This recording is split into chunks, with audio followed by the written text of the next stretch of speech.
Romanos capítulo 9, vamos a leer los versículos 14 al 18. ¿Qué diremos entonces? ¿Que hay injusticia en Dios? De ningún modo, porque Él dice a Moisés: tendré misericordia del que yo tenga misericordia y tendré compasión del que yo tenga compasión. Así que no depende del que quiere ni del que corre, sino de Dios que tiene misericordia. Porque la Escritura dice a Faraón: para esto mismo te he levantado, para demostrar mi poder en ti y para que mi nombre sea proclamado por toda la tierra. Así que del que quiere tiene misericordia y al que quiere endurece.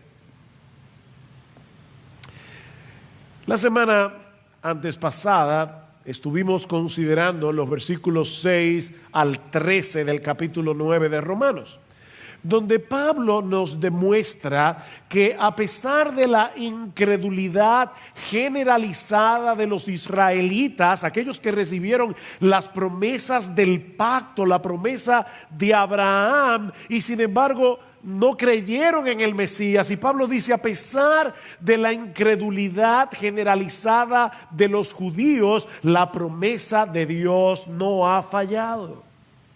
No ha fallado. Y el argumento central del apóstol Pablo lo encontramos en el versículo 6. Pero no es que la palabra de Dios haya fallado, porque no todos los descendientes de Israel son Israel. Esa es la tesis que Pablo va a desarrollar a lo largo de todo el capítulo 9, todo el capítulo 10, hasta el versículo 32 del capítulo 11. No todos los descendientes físicos de Israel forman parte del verdadero Israel. Hay un Israel natural y hay un Israel espiritual. Unos tienen el ADN de Abraham, los otros, por decirlo de alguna manera, tienen el ADN de Dios por causa de la elección soberana. Y es a ellos a quienes Dios prometió la salvación por medio del Mesías. Así que la promesa de Dios no ha fallado.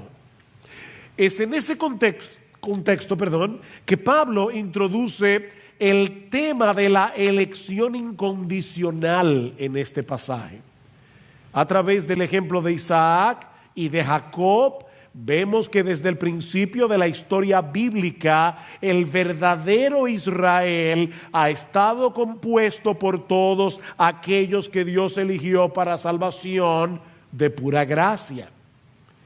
Abraham tuvo 2 hijos, dice Pablo: Ismael, el primogénito, e Isaac. Pero Dios escogió a Isaac, no a Ismael. Isaac también tuvo 2 hijos, Jacob y Esaú, pero Dios escogió a Jacob, no a Esaú. Y no porque hubiera ninguna condición en Jacob que lo hiciera más apropiado que su hermano. Vean otra vez el versículo 11 del capítulo 9, porque cuando aún los mellizos, Jacob y Esaú, no habían nacido y no habían hecho nada, ni bueno ni malo, para que el propósito de Dios conforme a su elección permaneciera, no por las obras, sino por aquel que llama, se le dijo a Rebeca: el mayor servirá al menor. Fue la elección divina, dice Pablo, lo que hizo la diferencia en la salvación de Jacob, y es lo que hace la diferencia en todos los hijos de Dios. Vean el versículo 8. Esto es, no son los hijos de la carne los que son hijos de Dios, sino que los hijos de la promesa son considerados como descendientes. Ven, Jacob e Isaac son prototipos de la salvación divina. Como Dios los salvó a ellos, es como Dios nos salva a todos nosotros, a todos los hijos de Dios, dice Pablo. ¿Y saben qué, mis hermanos? Contrario a lo que muchos piensan en el día de hoy, es una muy buena noticia que la salvación de Dios dependa de Él y no de nosotros. Porque si hubiera dependido de nosotros, nadie hubiera sido salvado. ¿Ustedes recuerdan, mis hermanos, la descripción que hace Pablo de la condición humana en Romanos capítulo 3, los versículos 10 al 11? No hay justo ni aún uno, no hay quien entienda, no hay quien busque a Dios. Todos se desviaron, a una se hicieron inútiles. No hay quien haga lo bueno. No hay ni siquiera uno. Uno, no lo hay. Mis hermanos, no hay un solo ser humano en todo el planeta que se incline naturalmente a buscar a Dios. Y no hay uno solo que pueda ser considerado como bueno. Así que es una muy buena noticia que la salvación dependa de Dios y no de nosotros. Porque eso quiere decir que no hay nadie que sea tan malo que no pueda ser salvado. Qué buena noticia. Como depende de Dios y no de nosotros, no hay nadie que sea tan malo, tan indigno, que Dios no lo pueda salvar. Porque eso depende de Él. Sin embargo, y yo diría lamentablemente, siempre que se predica de la elección incondicional, algunos se sienten perturbados y otros reaccionan ofendidos. ¿Cómo es posible que Dios elija a unos y no a otros? ¿Acaso no es eso una injusticia? Bueno, esa es la pregunta que Pablo va a responder en los versículos 14 al 18 de Romanos 9. Y yo quisiera considerar esta porción de la palabra en dos encabezados muy sencillos. En primer lugar, vamos a ver lo que presupone esta objeción. Y en segundo lugar, vamos a ver la respuesta de Pablo a la objeción. Lo que presupone la objeción, la respuesta de Pablo a la objeción. Como es común en la carta a los romanos, Pablo comienza a interactuar aquí con alguien que está objetando lo que él acaba de enseñar en los versículos 6 al 13, sobre todo en el versículo 13, como está escrito: a Jacob amé, pero a Esaú aborrecí. Y seguramente Pablo había tenido que lidiar con este tipo de objeciones a lo largo de su ministerio. Yo no sé cuántas veces cuando estamos predicando la palabra en alguna conferencia y hay un tiempo de preguntas y respuestas, este tema sale a colación. Y hay personas que reaccionan de verdad ofendidas. Yo vi una nota de alguien que envió esta semana, la semana pasada, cuando se predicó el sermón de Romanos 9, 6 al 13, y decía: yo nunca había oído un sermón de esta iglesia, pero no lo vuelvo a escuchar jamás. Es la reacción de mucha gente.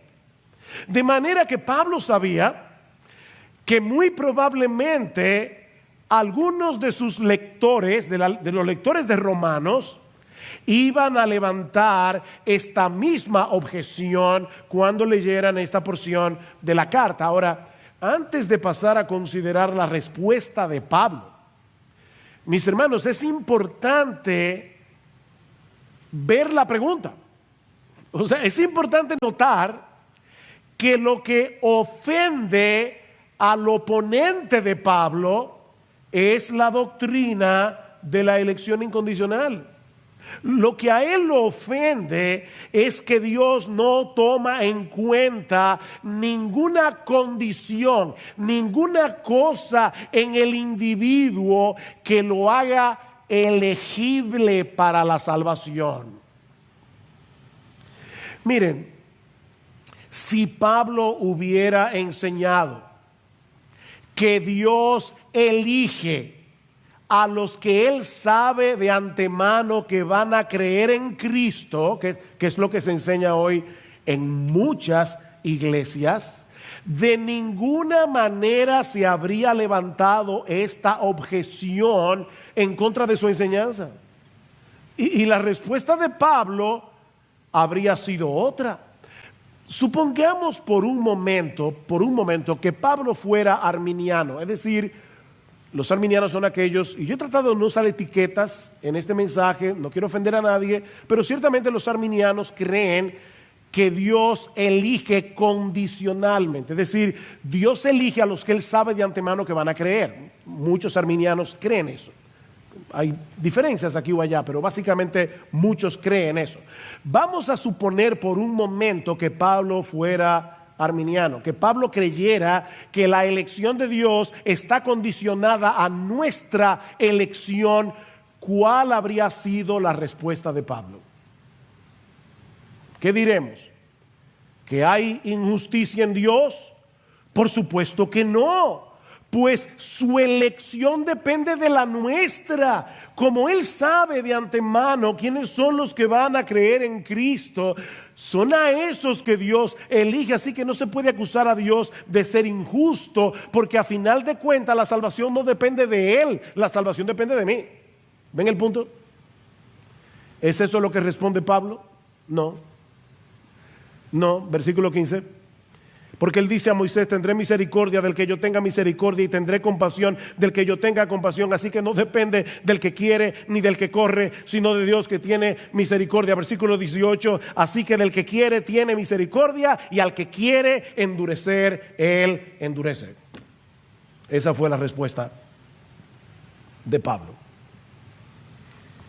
Pablo está ratificando lo mismo que él había enseñado en los versículos 6 al 13, que Dios es absolutamente soberano en la salvación de los pecadores. La razón por la que este individuo se opone a la enseñanza de Pablo es porque él presupone erróneamente, subrayo, erróneamente, él presupone, lo repito, erróneamente, por si acaso alguien estaba dormido o pensando en el gato, erróneamente, él presupone eso, que esta doctrina pone en juego la justicia de Dios.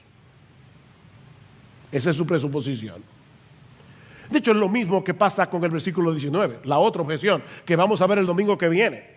Versículo 19, me dirás entonces, ¿por qué pues todavía reprocha a Dios? Porque ¿quién resiste a su voluntad? Ven, él entendió perfectamente, está reaccionando incorrectamente, pero entendió correctamente lo que Pablo enseñó. Está reaccionando incorrectamente a su entendimiento correcto de la enseñanza de Pablo. Que Pablo enseñó una elección incondicional. Ahora, antes de seguir adelante, yo quiero hacerte una pregunta. ¿En cuál de los dos lados estás tú en esta controversia? ¿Estás tú del lado de Pablo o estás del lado de su oponente?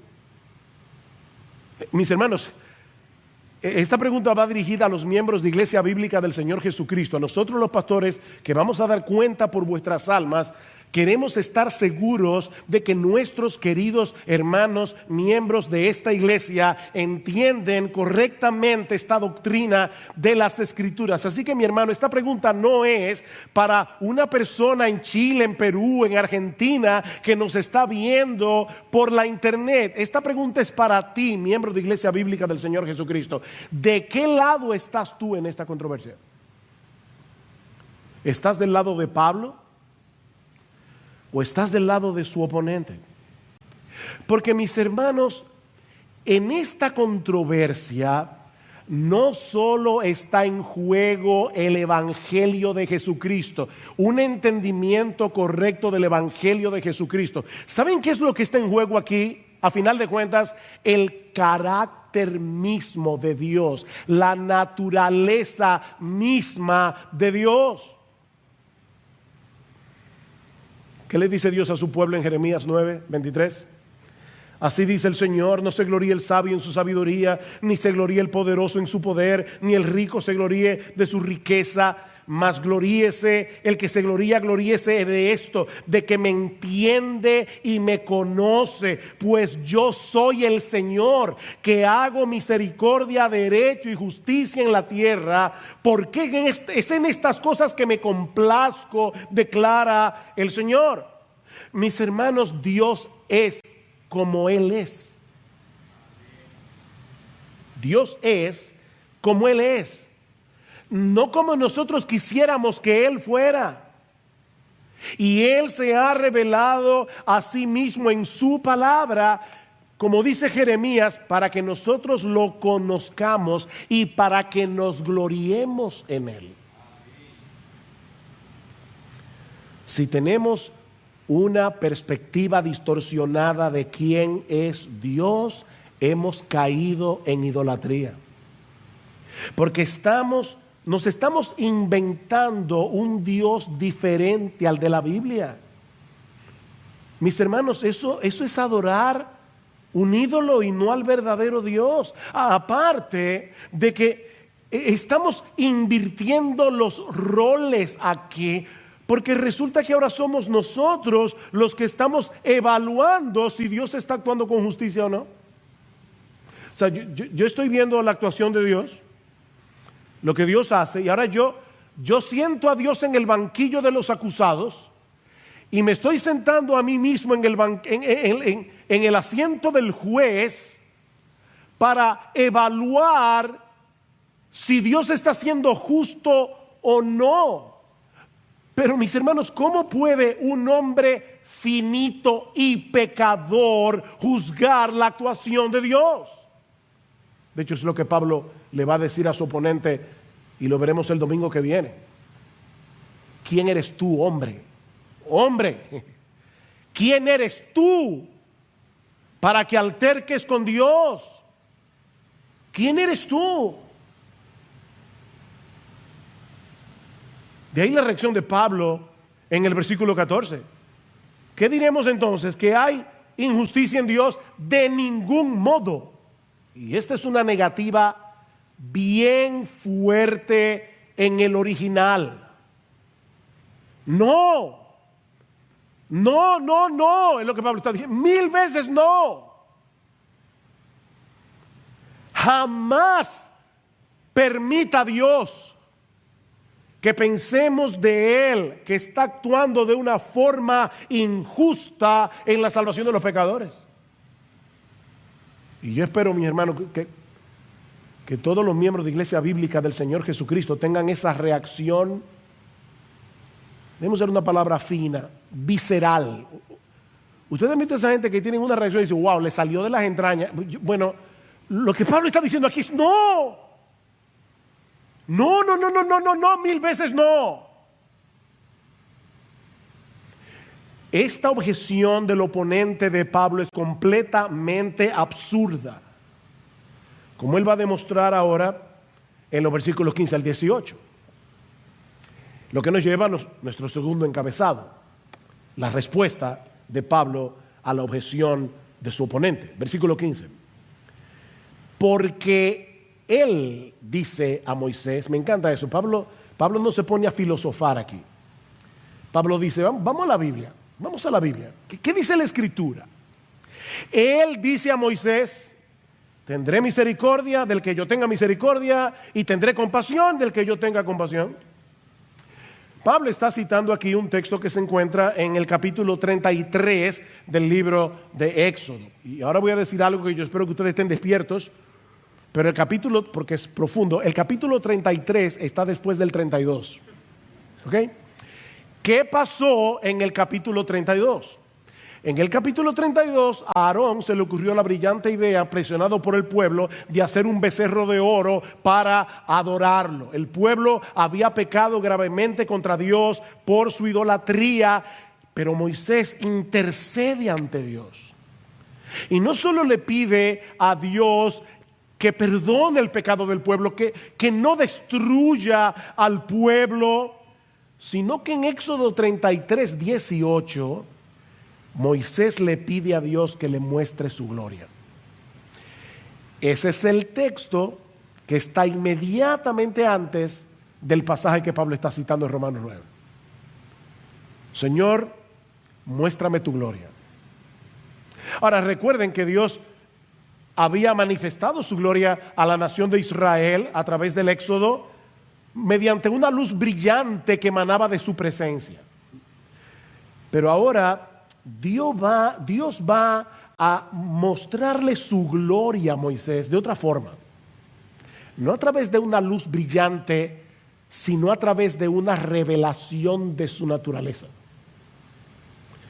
Señor, yo quiero ver tu gloria. Pero yo te voy a revelar uno de los aspectos que hace que yo sea Dios. Esa es mi gloria, mi nombre, como va a decir en el capítulo 34. Déjame revelarte algo acerca de mí. Yo haré pasar toda mi bondad delante de ti y proclamaré el nombre del Señor delante de ti. Su nombre es quien Él es. Y tendré misericordia del que tendré misericordia y tendré compasión de quien tendré compasión. Moisés, he ahí mi gloria.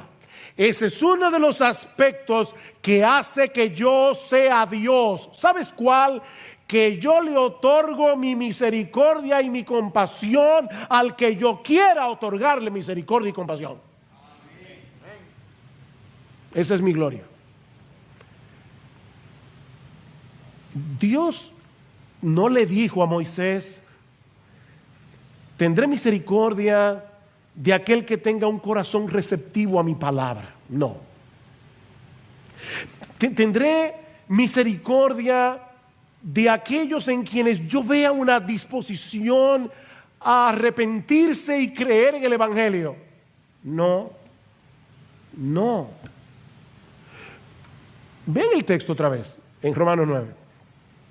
Aquí hay 4 yo, 2 implícitos y 2 explícitos. Tendré misericordia. ¿Cuál es el verbo, el sujeto, implícito? Yo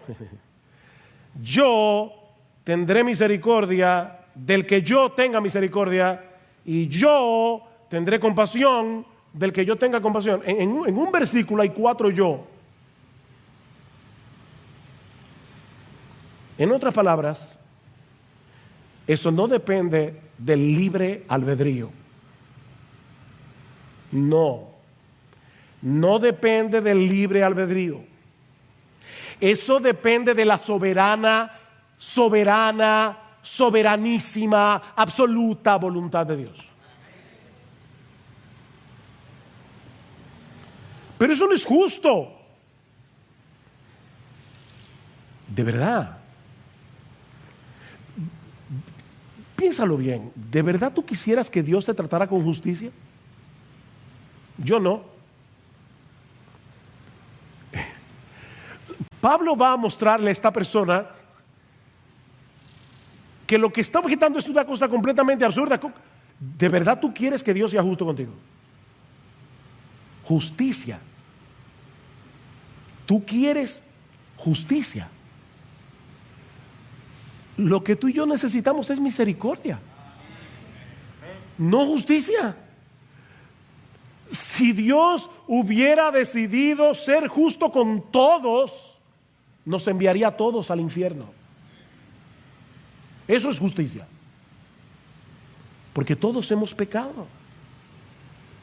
Pero Él, en cambio, tomó la decisión de tener misericordia de miles de millones elegidos de pura gracia al precio de la vida de su propio Hijo. ¿Dónde está la injusticia? De hecho, mis hermanos, para que la gracia sea gracia y la misericordia sea misericordia, tiene que ser inmerecida. Tiene que ser inmerecida. Si tú mereces que alguien te haga un bien, ya no es gracia, es deuda. Porque lo mereces. Sería injusto que esa persona no te tratara bien o no te hiciera ese favor porque tú te lo mereces. Ese es el argumento de Pablo en Romanos capítulo 4, versículo 4. Y voy a leer de la Reina Valera del 60. Al que obra no se le cuenta el salario como gracia, sino como deuda. Cada vez que te pagan tu sueldo, eso no es gracia. Es una deuda que tu empleador tiene contigo por el trabajo que hiciste ese mes. Eso no es gracia. Pero si lo que tú y yo merecemos es ser condenados en el infierno por nuestros pecados y Dios decide en cambio favorecernos con la salvación al precio de la vida de su Hijo, eso es una gran misericordia. De manera que decir que Dios es injusto porque no le muestre esa misericordia a todos es una contradicción de términos, porque la misericordia por su propia naturaleza nadie la puede demandar. Es misericordia. El problema es que muchas personas confunden la justicia con la igualdad. Ahí está el problema. Si Él salva a uno, debe salvarlos a todos. Eso es lo justo, igualdad. Escuché recientemente la historia, esta es una historia de la vida real. Esto es real, hermano. De hecho, yo conozco a la persona que conoce a este hombre del que voy a hablar ahora. Un maestro está tratando de enseñar a un grupo de 7 niños en una clase de escuela dominical la doctrina de la elección incondicional. Así que él tomó un sobre y le dijo a los niños: tengo un billete de $1 en este sobre y he decidido dárselo a uno de ustedes. ¿Tengo derecho a dárselo al que yo quiera? ¿Al que yo elija? Por supuesto que sí, dijeron los niños, es tu dinero.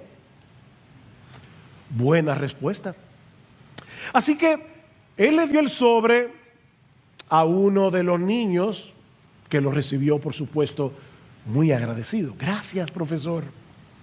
Luego tomó 2 sobres más y se lo dio a otros 2 niños. Ahora hay 3 que tienen $1 y 4 que no tienen nada.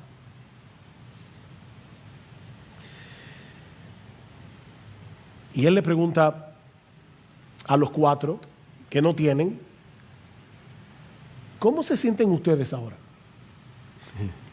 Uno de ellos respondió: no sé, me parece sospechoso.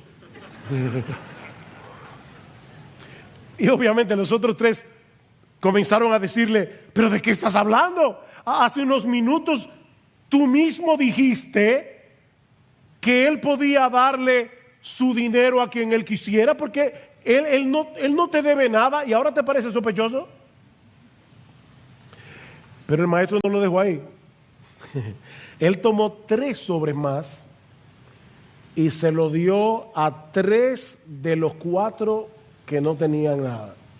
Así que ahora hay 6 con $1 y hay 1 sin nada.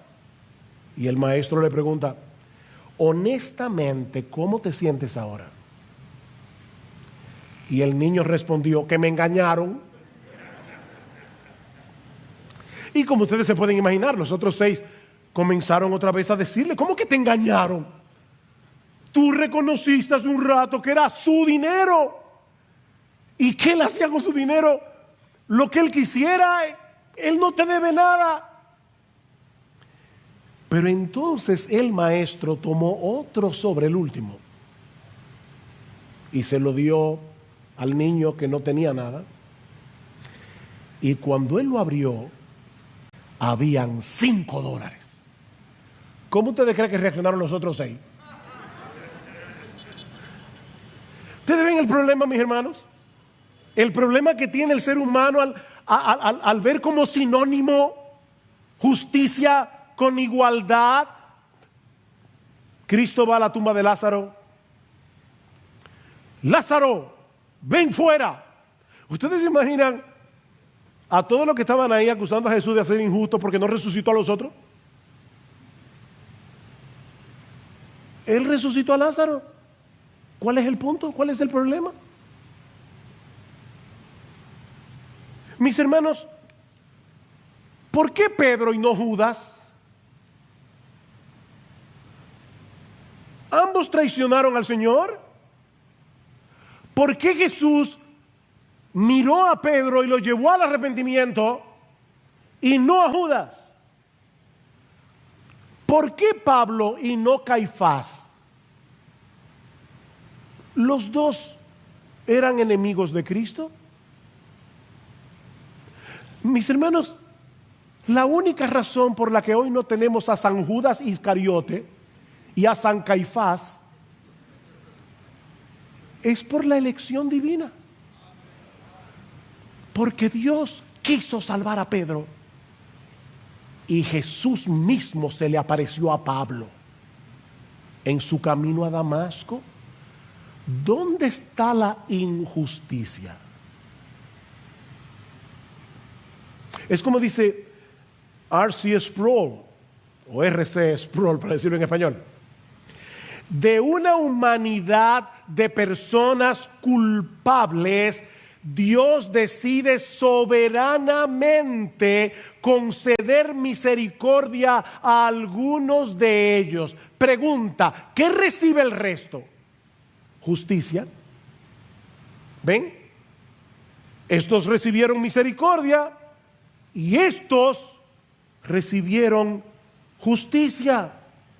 Sigue diciendo Sproul: los salvados reciben misericordia, los no salvados reciben justicia, pero nadie recibe injusticia.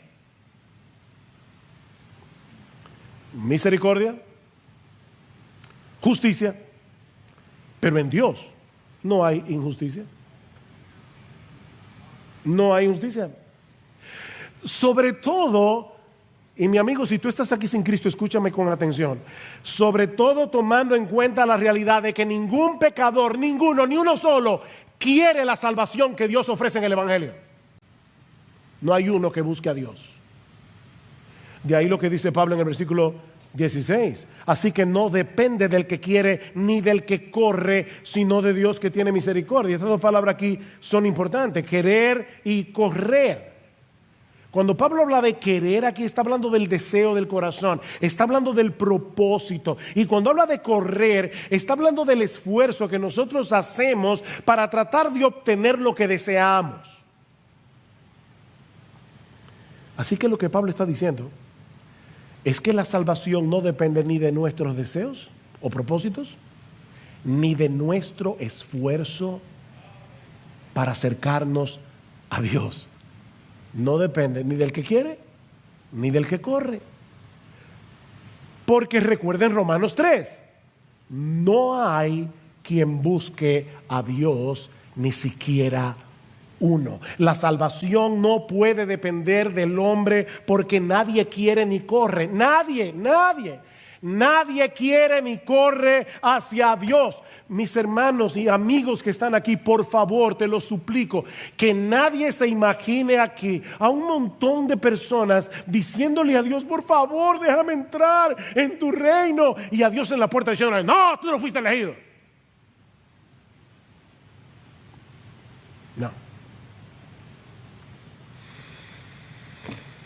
No. Óyeme bien. Las puertas de la salvación están abiertas de par en par. Y nadie que venga será rechazado, porque Jesús lo prometió en Juan capítulo 6. Nadie que venga será rechazado. Así que, mi amigo, óyeme bien, no te escudes en la doctrina de la elección incondicional para justificar tu incredulidad. La razón por la que no vienes a Cristo es porque no quieres a Cristo.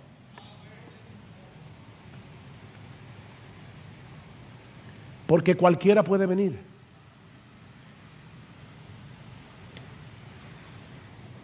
En el Salmo 2, el salmista nos presenta un cuadro muy diferente. A toda una humanidad con el puño alzado contra el cielo y diciéndole a Dios: no queremos que reines sobre nosotros. Mira, si pudiéramos, te sacaríamos a patadas de tu trono para sentarnos nosotros ahí. Por supuesto, es muy difícil que alguien diga eso con su boca, pero esa es la actitud del corazón que está detrás de todo rechazo al Evangelio. ¿Recuerdan la parábola de Jesús en Lucas capítulo 19? Dice en el versículo 12 que un rey se fue lejos y le dejó su reino a un grupo de personas, pero ellos le enviaron una embajada. Oigan eso. Versículo 14 de Lucas 19. Sus ciudadanos lo odiaban y le enviaron una delegación tras él diciendo: no queremos que este reine sobre nosotros.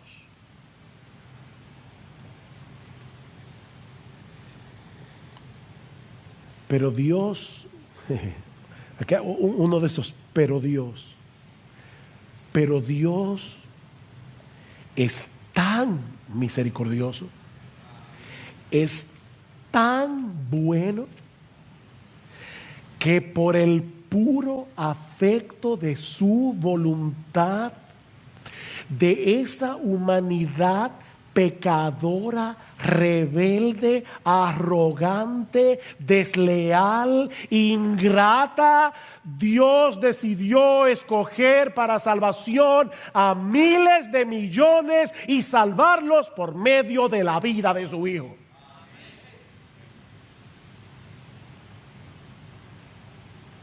Ahí estábamos tú y yo. A Jacob amé. Pon tu nombre ahí. Pon tu nombre.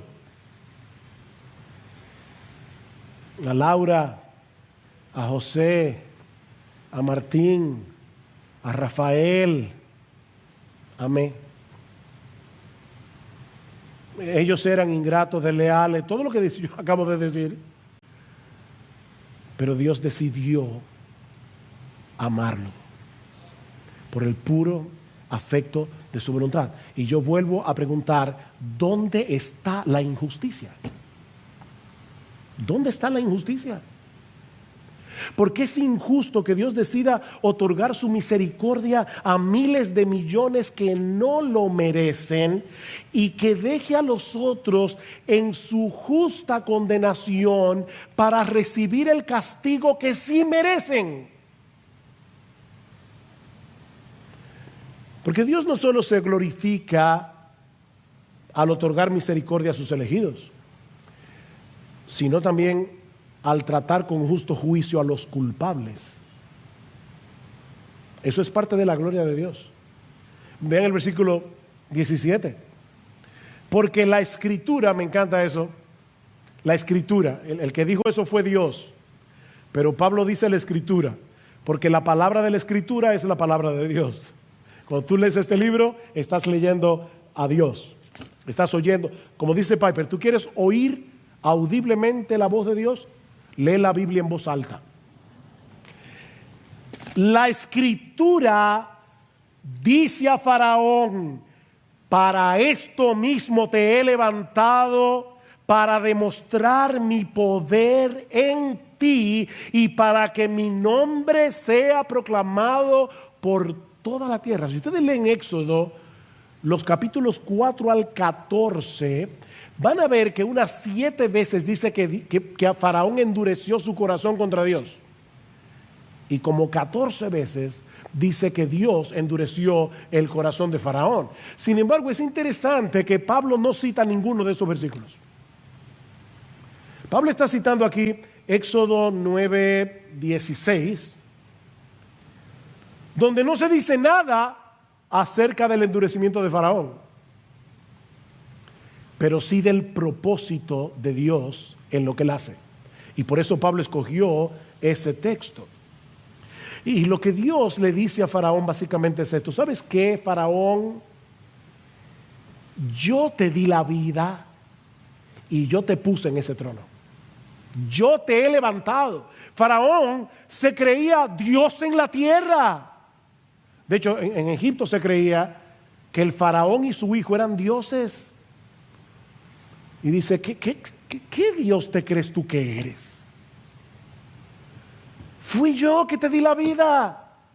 Fui yo que te coloqué en el trono de Egipto. ¿Y sabes para qué lo hice? Para glorificar mi nombre más ampliamente a través de la dureza de tu corazón. ¡Wow! Ahí es donde nosotros comenzamos a patinar. Pero, mis hermanos, Dios no pide excusas. Dios está diciendo, gloriate en esto, en conocerme y entenderme. Y ese soy yo. No fabriques un Dios diferente a mí. Ese soy yo. Ese soy yo. El Dios que levantó a Faraón. Miren, mis hermanos, Dios pudo haber fulminado a Faraón desde la primera plaga. Desde la primera vez que Faraón se negó a dejar libre al pueblo de Israel, Dios pudo haberlo fulminado. ¿Saben lo que va a decir Pablo en el versículo 22? Que Dios lo soportó con paciencia. Dios decidió soportarlo con paciencia para que fueran 10 plagas en vez de una. ¿Saben para qué? Para manifestar la gloria de su poder en una forma más evidente. Mis hermanos, yo no puedo torcer las escrituras. Eso es lo que Pablo está diciendo aquí, citando a Dios mismo en Éxodo 9. Pregunta: ¿es injusto Dios porque trató con Faraón como él se merecía?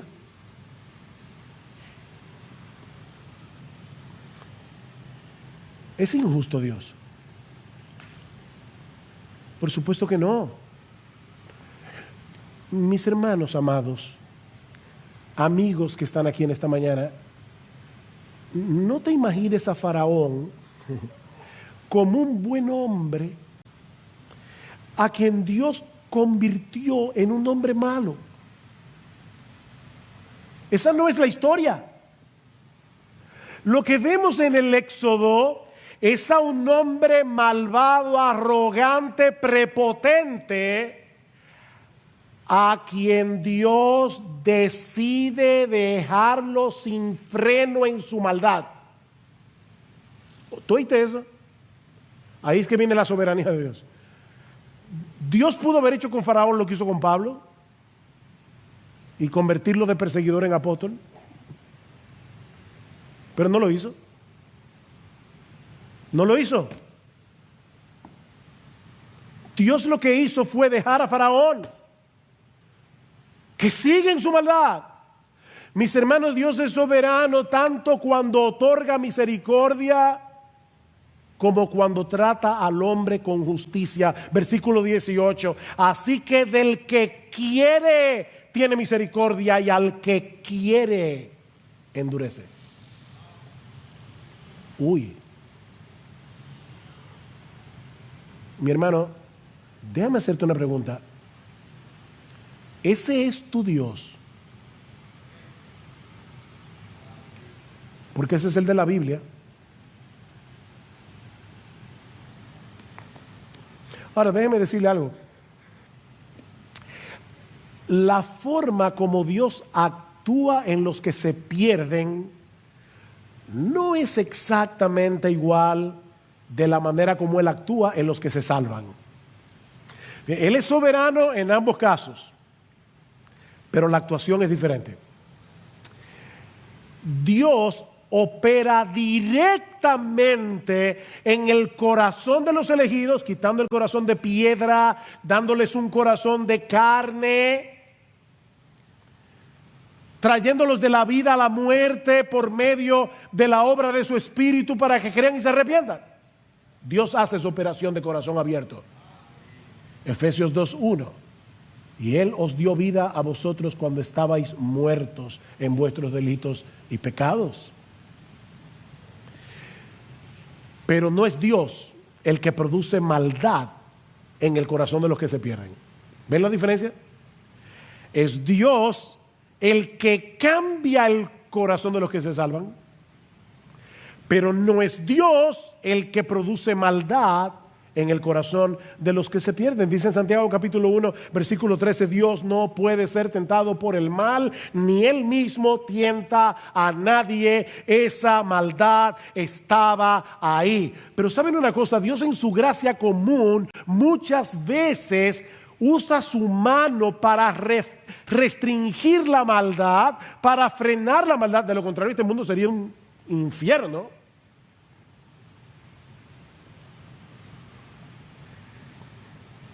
Pero en casos como los de Faraón,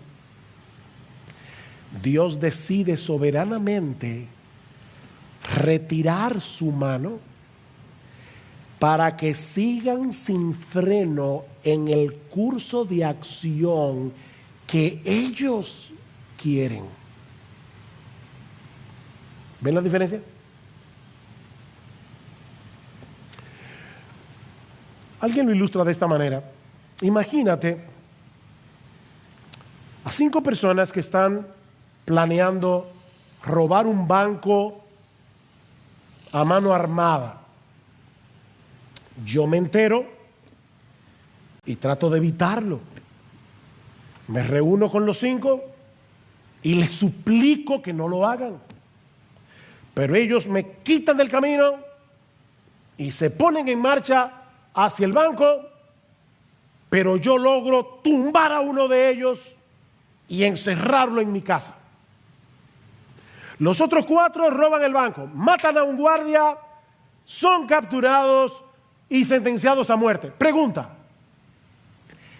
¿quién tuvo la culpa de que esos hombres fueran ejecutados? Es una pregunta. Ellos mismos.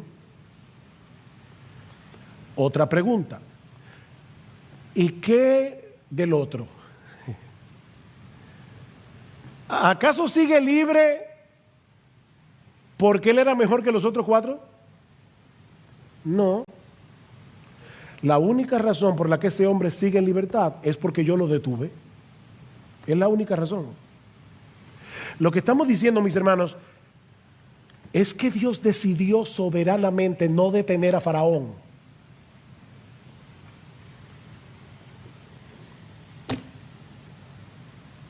Y nadie puede acusarlo de ser injusto por dejarlo en su maldad. Así que del que quiere tiene misericordia, y al que quiere endurece. Por eso alguien ha dicho: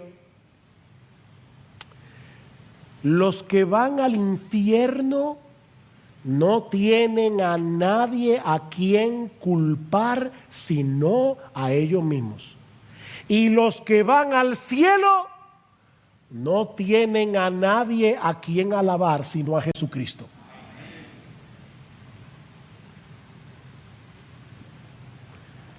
Oh, qué gran Salvador. ¿No cantamos eso en su momento? Dueño de la vida. Él es poderoso. Él es poderoso para salvar. Mis hermanos, la salvación es por gracia, solo por gracia, de principio a fin.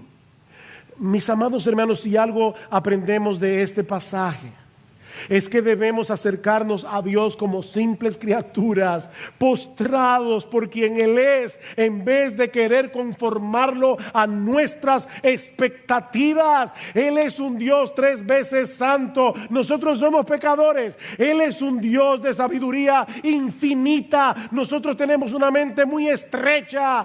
Él no nos debe nada, nosotros se lo debemos todo.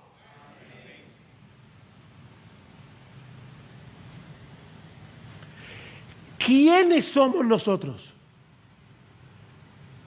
para sentar a Dios en el banquillo de los acusados y pedirle cuentas?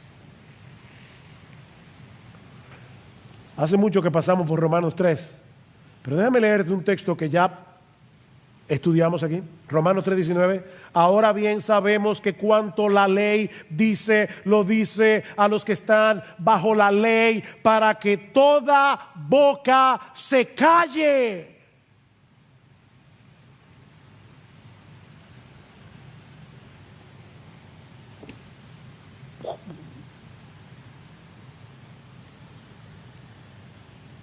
¿Quién eres tú para que alterques con Dios? Oh hombre, somos, la palabra en español sería opinadores, pero esa palabra suena linda. En inglés, opinionated es otra cosa.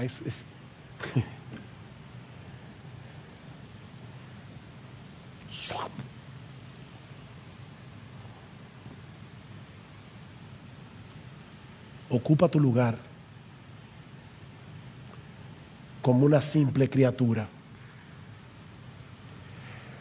Porque lo único que nosotros podemos hacer es reaccionar en adoración y en gratitud a Dios por lo que Él ha revelado de sí mismo en su palabra, y aceptar con humildad que hay muchas cosas que no entendemos porque Él es Dios.